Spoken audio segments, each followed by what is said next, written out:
Everybody, welcome into the sportsbookreview.com Major League Baseball show for Thursday, August 20th, 2020. Yes, that is a mouthful. Afternoon baseball, Jason, already underway with, a Bryce Harper home run in the first inning to give the Philadelphia Phillies a 1-0 lead. Also a 1-0 lead for the New York Yankees over the Tampa Rays. Welcome into the show, everybody. I'm Donnie Seymour. He's Jason Radowitz. Yesterday, Jason, same schedule for me the last 2 days. Very well in my pick five, but losing my banker of the day. Got to snap back today. I will. How about you, buddy?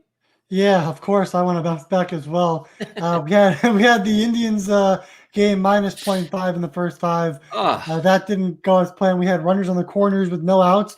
Domingo Santana hit the 111 mile per hour line drive right to the pitcher, doubles off at first, ground ball with 2 outs, no run score. And we don't get that. And then the Indians score 3 runs in the 6th inning off of a home run. So lots of bad luck. Also, the Phillies were up, 2-0. Ended up washing that lead, just to run away. So it's been pretty bad lately, but we'll stick with it and get it back today. No, it's always because I actually had the team total over with the Indians to get over 5. And I'm like, even with that 3-run home run, I was like, they're not going to do it. In the 8th inning, 2 outs, bases loaded. And the same guy you needed the first time actually rips the baseball again, but goes for a double in the corner. All 3 runs score. So, baseball is absolutely a game of inches. It's wild. If that ball goes up and doesn't get caught by the pitcher with a double off, you win that first 5 innings. But neither here nor there. Another day, another dollars. We'd like to say thank you guys for tuning in. 70 people already in the chat box.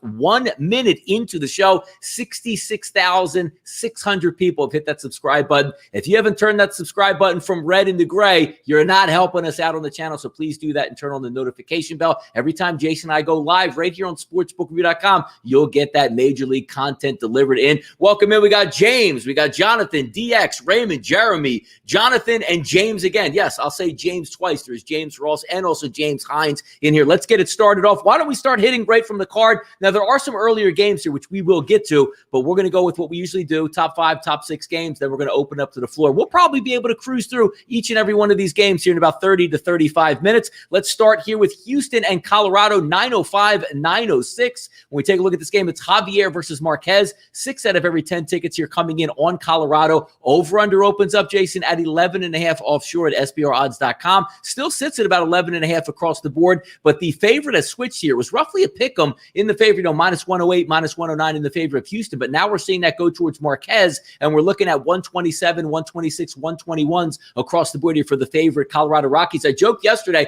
I don't know how you take a total or a team total over with Houston, but maybe being in Colorado, they'll shake loose. 13 runs by the Astros yesterday. We'll see if it continues today, but also sneaky behind the scenes, those Rockies continue to take down their team totals. I'm going to go team total over 5.5 today with the Rockies. What do you say on this game, Jason?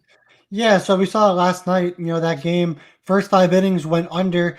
I did talk about that in the show yesterday. Didn't take it as an official play, but did put a little wager on there behind the scenes, and it cashed with that one. So, that's what's been going on with the Rockies games, especially at Coors Field. The first 5 are going under, and then the games are just getting out of hand, and there's a lot of scoring.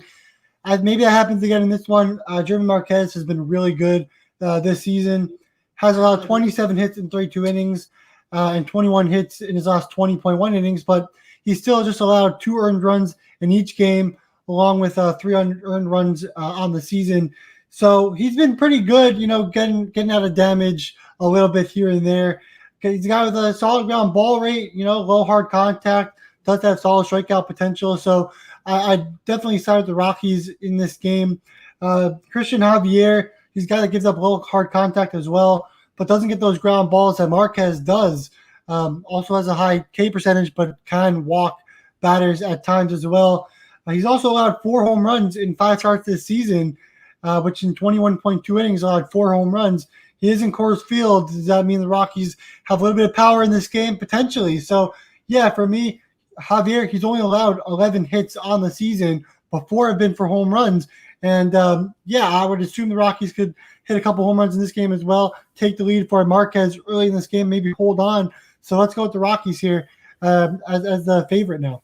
Look, and we do like to track some weather out here, and I'll tell you each and every time when it's April or March, when you're playing in late March, early April, even late April out in Colorado, maybe it's not that warm. Today's first pitch here, Jason, 95 degrees. Let's see if we get some runs heated up. Give me that Rockies team total. We'll see if we can work it out. Gabriel says, hi, guys. Larry Banks says, hey, guys. Sammy Salem, yo, let's go. Of course. We are getting underway here. Keep it moving. We're going to go to Jason's Mets here today, who can hey, look, if they could play the Marlins every day, you'd have a World Series championship over here, Jason. 907, 908, the Mets and the Marlins. Lugo versus Castano. About a 50-50 ticket split in this one. Heavy favorite here. Opened up at 160 offshore. Now we're seeing 180s, 175s across the board, and a total of 9.5. And I like to say, look, last night squeezed one in my pick 5 here with the run line for the Mets. Got done 5-3. I'm going to stick with the same plan here. And also, I think the Mets are going to score some runs. Already saw this kid this year. Did some damage. He did have a bounce back start, talking about Castano. But I like where this Mets team and this direction they're headed on offense. I think they'll get steady pitching this game. I think they can wear down that Marlins bullpen. I'm going to go Mets run line again. And also, I think the Mets can get their team total here, Jason. What do you think? Yeah, I'm biased, but I completely agree. There, Mets minus 175. I look at over 9 as well, and I also have in my notes that I would look at the Mets over on their team total as well. Like you said, they saw Castano already this season, had 4 runs in 4.1 innings pitched. Then you face the Braves next, and I'll just 1 run in 6 innings. But let's be real, he didn't face Acuna, didn't face Ozzy Albies, so it's a little bit of a beaten down Braves lineup that he faced. The Mets aren't so beat up anymore. They have some hitting in that lineup, of course, and they're definitely hitting the Marlins pretty well this season. Edwin Diaz came in, looked really good in the 9th inning. Obviously walked in the 8th, the tying run in the 8th inning, but Edwin Diaz looks really good, has great stuff. It just the one thing with him is just he just gets behind batters all the time. So that's the one thing that's why everyone hates on Edwin Diaz, but he's got great stuff. So anyway, Castano, he's got the hard contact rate. Of course, it's just 2 games, so we don't know too much about him. But guys are hitting him with a hard contact rate of over 50% on the season. He's not really striking out batters either, so balls will be in play. And if he's letting 51% of hard contact, balls will be in play, and they'll be hard balls, line drives, doubles, triples, home runs, whatever the case might be. Then you got Seth Lugo. He'll be his first start in like 2 seasons. Was the closer for the Mets last year after Diaz didn't perform. I like Lugo. He's a great pitcher. He's shown that he could be a starter. It's just that, the Mets just really wanted a bullpen arm last season and this season. But I'm not sure how long he'll be able to stretch out in this game. Maybe 5 innings at most. Going up to the Mets bullpen after that, I think they're better than the Marlins bullpen. I think they can hold on. But again, for me, it's a game that I'd be weary of. The only really possible play I look at is Mets over on the team total. But maybe there's even value at the Marlins to not get swept in this game. Maybe there's value there. Tough game, but I think if anything, the game will have some runs in it.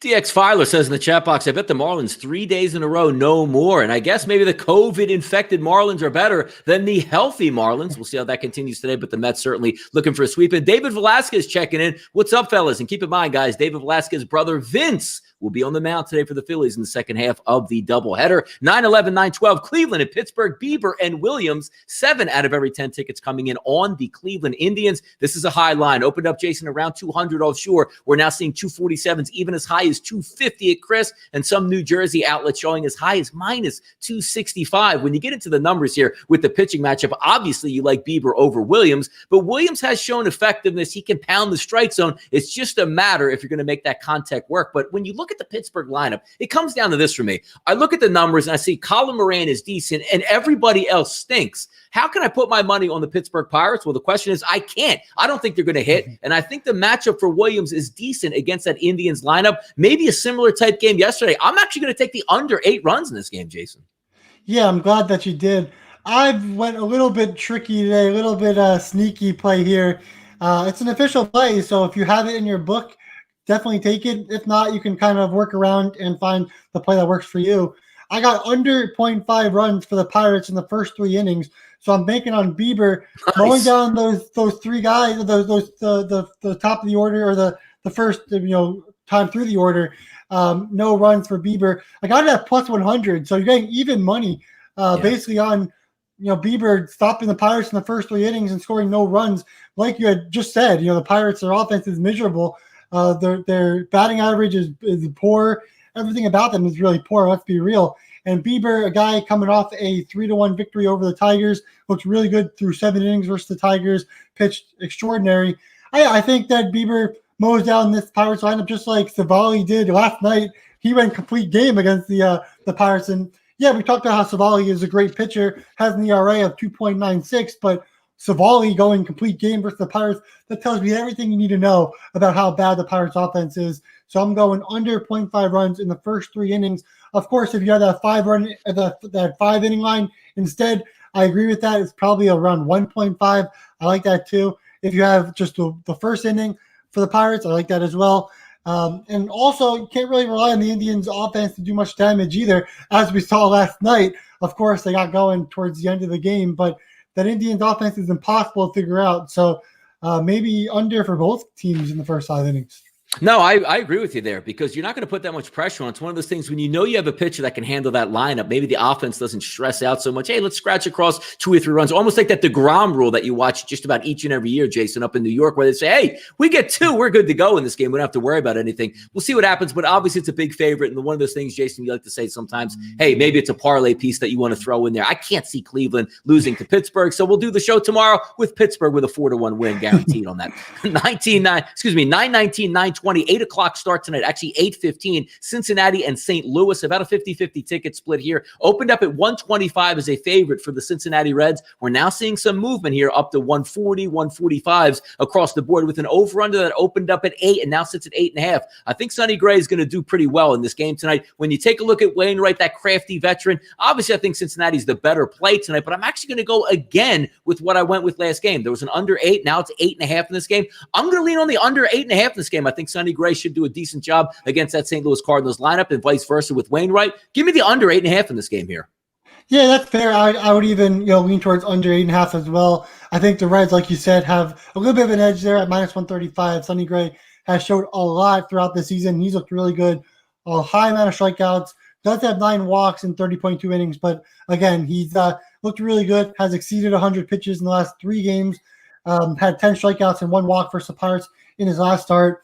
With Wainwright, I just want to see more out of him before I'm able to really make a wager on Wainwright or any of the Cardinals players. I'm just kind of waiting a little bit more for just more stats after they had such a big layoff earlier in the season.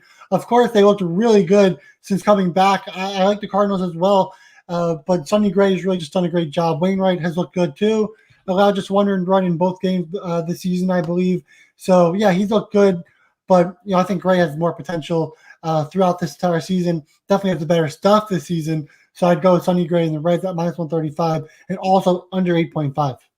Abel Alvarez says, don't matter the odds. Still taking the Dodgers and Indians in a parlay. And Jeremy Middlebrook says, Jason, don't forget to tweet a video of you smashing your TV if you take a loss to keep all the trolls happy there. So, yeah, hey, maybe we'll get some videos here of us smashing some things. If that's what we got, like some pumpkins or whatever it would be. David Velasquez, you guys are the best. Thank you. Cheers. Love it, man. Thanks for checking into the chat box here. 182 people have done that already. Keep in mind also, if you missed the show, if you're late to the show, you want to get the playback, you can always find us here on YouTube at SBR Sports Picks, but also check out sbrpicks.com/MLB. Get some written content, get some video content, everything designed to make you a better Major League better right here at sportsbookreview.com. Let's get to another game. This is a Texas-San Diego game, which I don't know. Padres, maybe a grand slam again today. We'll see. 9:17, 9:18. Gibson versus Lamet. 8 out of every 10 tickets here coming in on those Padres. Line opened up around 180, staying in that range, even as high as some maybe 200s here on some of these New Jersey legal outlets. If we look at the total, opens up at 8.5, still sitting 8.5 across the board. And it's one that, look, obviously Lamet to me is the better pitcher than Gibson. Gibson does have one thing going for him. When his sinker is working, he can keep the balls on the ground. But it's one of those things I look at sometimes. We just got to stay off the train tracks when you're looking at that San Diego Padres. Why not just continue go with the team total? Even though Gibson's having a decent year, Padres bats are absolutely hot. I'll lean on a team total again with the San Diego Padres here, Jason. Which way are you looking? Yeah, I hope the Padres score some runs early for you because I'm on the Padres -0.5 in the first 5. Got it at around -118. And when you have Danielson Lamet on the mound, he's a guy that's only allowed 1 earned run in all 5 games. So 1 earned run in each game this season, just 1 earned run Gibson, he's allowed, I think, multi-runs per game this season as well. So, yeah, you're making on, Lamet, he's gone 5 innings plus in each start this season as well. He's looked really good, definitely taking over that ace role compared to Paddock, who he looked better last night. But, again, Lamet's looked a lot better this season. The Padres are hitting righties for plenty of power this season. Gibson has a 302 average versus righties this season as well. Again, Gibson, he's allowed 9 earned runs in his last 16.2 innings pitched, 20 hits in those 16.2 innings, 25 hits in his 21.2 innings. Again, like you said, he's going to get a high amount of ground balls, but he's also, allowing a bunch of hits. They're getting through. They're finding ways, to score runs against Gibson. So the Padres, a team that's really been hot offensively. Fernando Tatis, obviously, doing some damage throughout the entire season, leading in home runs. Machado with the grand slam to walk off for the Padres. There's a lot of momentum for the Padres going into this game. I don't think that they'll slip in this one. I like the Padres minus 0.5, F5, minus 118 for this one. Yeah, baseball would love to get the Padres there in the postseason. Let Tatis shine on that national stage. Manny Machado. They got some really good young pitchers on that team and obviously some good young talent. Keep in mind, Fernando Tatis Jr., like, hey, man, where'd they get this guy from? What a high draft pick. No. If you would look back now and say, I'll trade you Tatis Jr. for big game James Shields, my goodness, what a steal there. Kid looks like he is going to be a star. 921, 922 West Coast game, Arizona and Oakland, the Diamondbacks and the Athletics, 7 out of every 10 tickets coming in on the Oakland Athletics in this one. It opened up at minus 145, now sits at minus 156, 160. So it is going higher for the hometown A's. For myself yesterday, I actually took a little bit of a wager on the Arizona team total over 3.5, and they stunk in that game. So I'm going to continue to ride that train and say Arizona probably going to stink again tonight. Just looking at some of the early numbers in this one, I'm going to go with Oakland first 5 money line minus 135. Thought about taking the run line to get a little bit better price, but anything south of 150, I consider. So you know what? If it's tied up, worst case scenario, you get your money back. I think Oakland to me is going to be up after 5 innings. I think Manet is the better pitcher. I think Oakland's bats have settled in at home, stacking right-handed batters against Young. I think they'll get the job done over the first 5. Jason, any thoughts on this one? Yeah, I think there's going to be a bunch of runs in this game. I think we're going to see a bullpen game after 5 innings in this one. Alex Young on the mound for the Diamondbacks. This is a guy that had his first start of the season just last week, and he's more of a relief pitcher. You're likely going to see just 5 innings out of Young, if that, unless the Athletics, knock him out a little bit earlier, which I hope they do.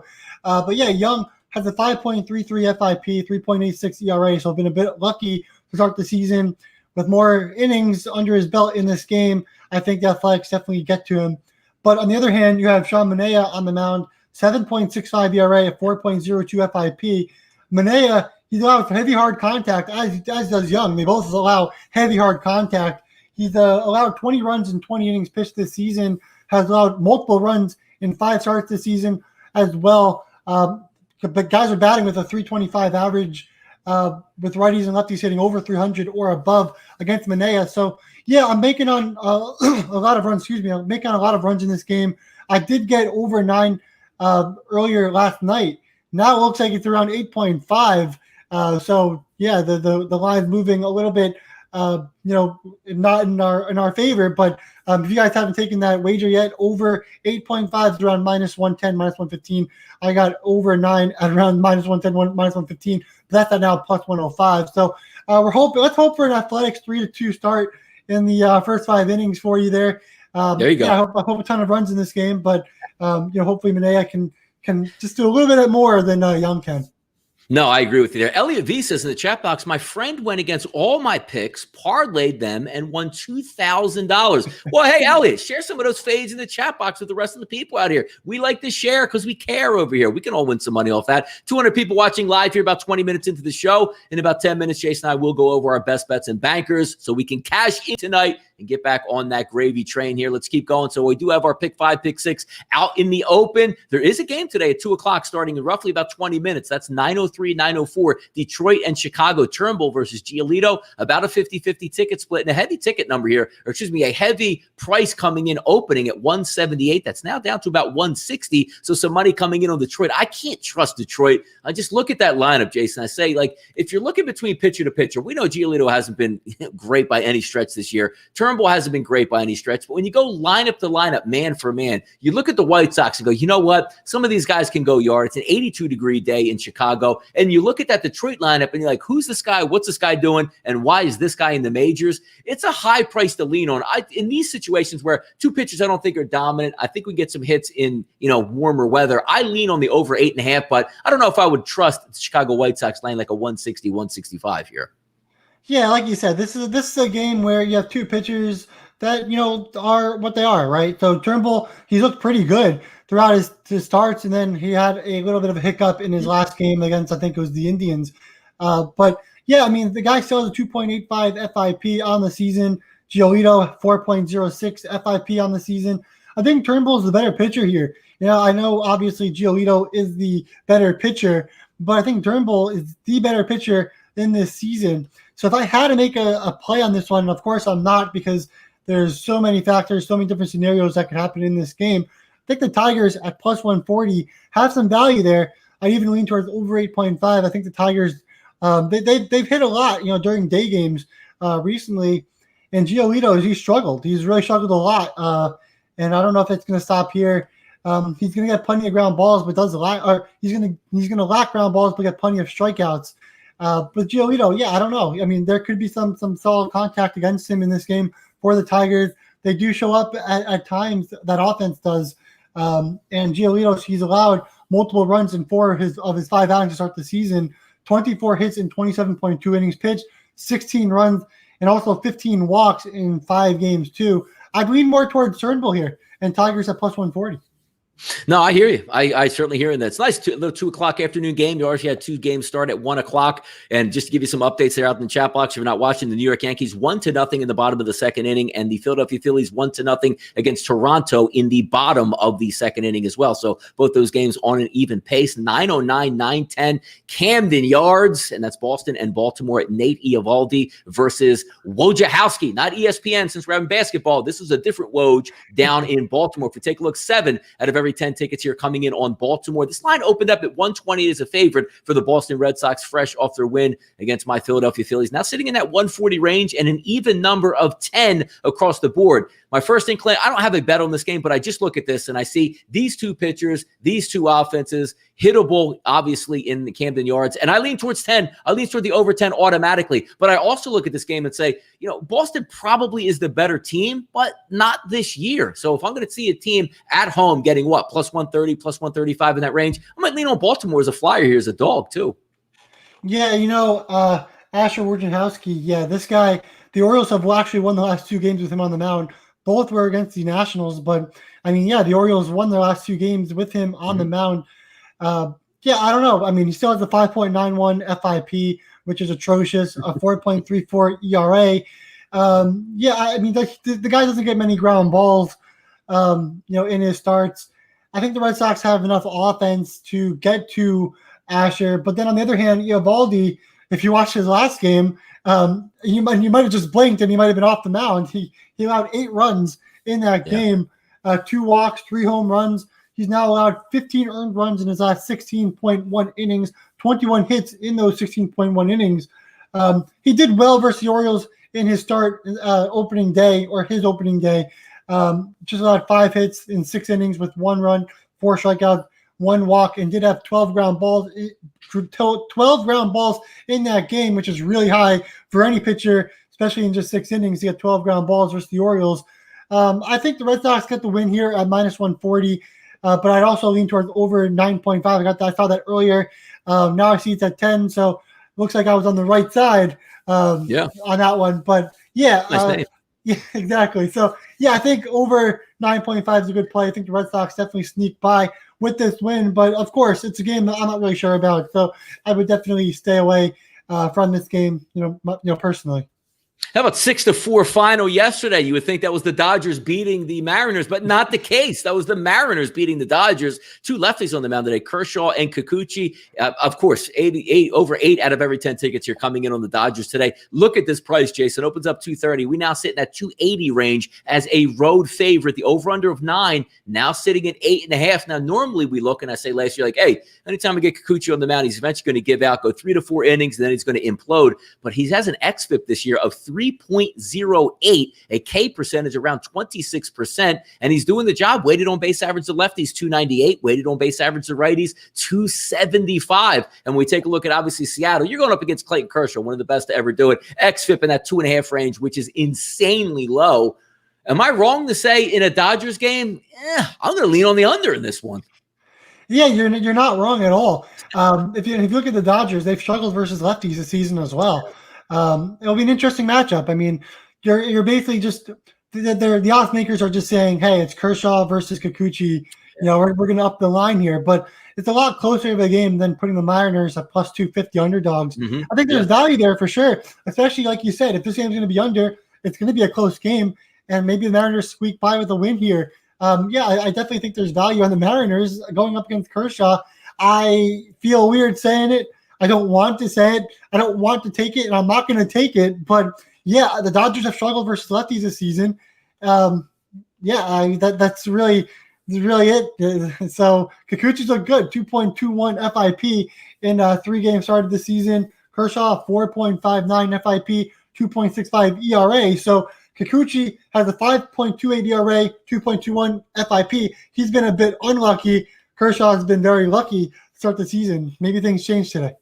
Yeah, Kikuchi also one of the better names in baseball. Elliot V agrees out here. Let's keep it going down the list. What if I told you in this game with rotation 9-15, 9-16 that Jose Barrios was going to be on the mound versus Woodruff, and Barrios would not be the better pitcher? Well, I would be telling you correct today, because if you take a look at the line also, opened up Barrios and the Minnesota Twins as a minus 130. That's now down to a pick 'em, even though an 8 out of every 10 count of tickets coming in on the hometown Minnesota Twins, and over-under of 9 across the board. If we go to the tail of the tape, sometimes we just like to lean on names like, oh man, Barrios, boy, he's so tremendous. What movement on his pitches. Big strikeout guy. That's not really been the case this year. When you take a look at an XFIP of close to 5, striking out 20% of the batters, walking about 12% of the batters he's faced this year, not a good look. But when you flip it over and take a look at Woodruff, a 3.20 XFIP, 30% strikeout rate, walk percentage, keeping it low. Also a ground ball percentage, about 57 to 58% on the season.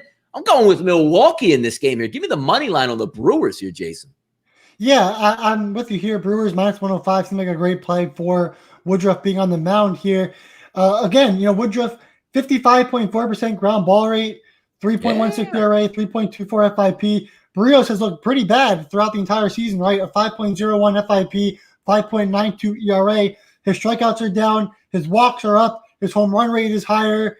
His BABIP is high at 3.33. Not getting ground balls. Everything's just going south for him. The Brewers offense is starting to maybe pick it up a little bit here. And I think that, it's not really a pick 'em when you're looking at these pitchers. The Brewers offense picking it up just a little bit now. Should be a fun game. Under 9 is my lean here for this game as well. I do think Barrios maybe gets back on track just a little bit. But, at the end of the day, Woodruff's a much better pitcher here. He's been a lot more consistent. Barrios has been consistent too, just been consistently awful. But, at the end of the day, though, Woodruff's been really good, so I'd lean on Woodruff. Yeah, we'll see if it's that game to snap back. I'm going to count on, again, he's not going to snap back in this game. I think the Milwaukee Brewers woke up at the plate, and I was too chicken to put money on myself. I have it in the pick 5. I don't ever bet every single game that I say I like, but I did like that 3.5 yesterday from the Milwaukee Brewers. It's too chicken to take it, and as soon as they hit 4 runs early, I'm like, one of those type of things. So last game we'll go over the day is a night game out in San Francisco, so another battle of California would seem to be popping up all the time, especially with this regional pods as if they're playing here in Major League Baseball. 9:23, 9:24, the lefty Suarez will be on the mound versus Gaussman, a 50-50 ticket split. Opened up as a favorite with the Angels at minus 125, completely flipped back now. It's a favorite for the San Francisco Giants, 123, 124, 121 across the board. And quite frankly, I agree with it here. I don't know what's up with the Angels. I don't know what's up with their offense. I lost yesterday on a play of the day with them getting over 4.5 against Johnny Cueto. They couldn't even touch him. Scored 2 runs in the 6th. That's all they could muster. I think San Francisco's the better baseball team in this game. I'll take San Francisco on the money line here, Jason, minus 120 here at home. Yeah, now this is Suarez's first start of the season, first outing of the season. So who knows how long he'll be able to go? Who knows if he's prepared, ready to go? But what I do know, batters hit him with a 304 average last season. Against righties, they went 339 average. Lefties, he kept them down to a 202 average, but still allowed 23 home runs in 81 innings, 33 walks, 72 strikeouts, 7.11 ERA, 2-6 in 15 games started, 19 games played. So really not much there on Suarez. And I'm seeing around -110 for Gausman against Suarez, which is pretty crazy to me. I think Gausman's much better pitcher here. Yeah, he allows heavy, hard contact, but he'll get those swinging strikes. He's got a ton of strikeouts this season, 11.92 Ks per 9 innings. His walk rate, 1.75 per 9 innings. So he's looked pretty good, a 3.08 FIP. It's a pretty big pitching matchup mismatch at the end of the day. Gausman's a much better pitcher here. Of course, the Angels have the better offense, but the Giants' offense has not been bad. Yastrzemski's looked really good. Solano's looked really good. They have guys that are putting together solid at-bats. They're performing pretty well. Against Suarez, I don't see why they can't hit him. So I like the Giants here at -110. Yeah, even dipping in a little bit further, because he hasn't had any statistics yet this year, but even going back to last year, which is the soonest you get it from Major League Baseball for him, against right-handed batters, we're talking about Suarez. You're right. Even on the road against right-handed batters, a 350 average. On the road against right-handed batters, a 437 weighted on base average. And we're not talking about, he pitched to like 10 guys. That's 139 batters from the right-hand side on the road. He got annihilated. And you're right. How long is he going to go? But it's not one of those things where you say, it's the Yankees bullpen or it's Minnesota's bullpen. They'll be fine once the bullpen comes in. That's not a great bullpen to lean on with their xFIP as a bullpen right around 4.5 or higher as a team.